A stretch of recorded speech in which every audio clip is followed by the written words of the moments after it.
બોડેલીમાં ઈદે મિલાદનો ભવ્ય જુલુસ, અમન, શાંતિ અને ભાઈચારાનો સંદેશ. બોડેલી ખાતે આજરોજ પૈગંબર હજરત મોહમ્મદ સાહેબના જન્મની સ્મૃતિમાં મનાવવામાં આવતી ઈદે મિલાદ ઉન નબી નિમિત્તે આજે બોડેલી શહેરમાં ધાર્મિક આસ્થા અને ઉત્સાહભર્યા માહોલ વચ્ચે ભવ્ય જુલુસ નીકળ્યો હતો.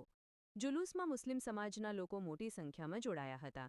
ધાર્મિક ભાવના સાથે નીકળેલા જુલુસ દરમિયાન નાત તથા પૈગંબર સાહેબના જીવન અને તેમના ઉપદેશોને યાદ કરવામાં આવ્યા હતા. ઈદે મિલાદનો પ્રસંગ માત્ર ધાર્મિક આસ્થાનો નહીં, પરંતુ પ્રેમ, દયા, માનવતા, શાંતિ અને ભાઈચારાનો સંદેશ આપતો પવિત્ર દિવસ છે. આ પ્રસંગે સમાજમાં એકતા અને પરસ્પર સદભાવ જળવાઈ રહે તેવી પ્રાર્થના કરવામાં આવી હતી. બોડેલી શહેરમાં જુલુસ દરમિયાન સમગ્ર વાતાવરણ ધાર્મિક માહોલથી ગૂંજી ઉઠ્યું હતું.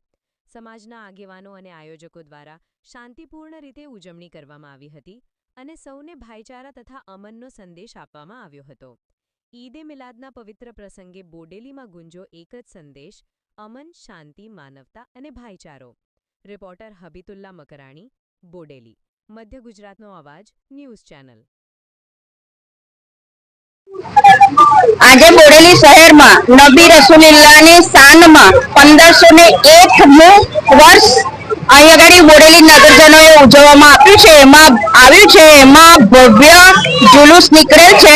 અત્યારે બોડેલી શહેરમાં ઠેર ઠેર નબી રસુલિલ્લાહના જન્મદિનની ઉજવણી થઈ રહી છે અને એમાં ગ્રામજનો અને આમ પબ્લિક બધી ઉત્સાહથી ભાગ લઈ રહી છે. આજે અલીપુરા ચોકડી ખાતે પાણીને મીઠાઈઓ, કેક કાપી અને એની ઉજવણી કરી રહ્યા છે. એ પ્રસંગે અમે નબી રસુલિલ્લાહને શાનમાં અલીપુરા ચોકડી પાસે એમનું સ્વાગત કરવા માટે ઉભા રહ્યા છે.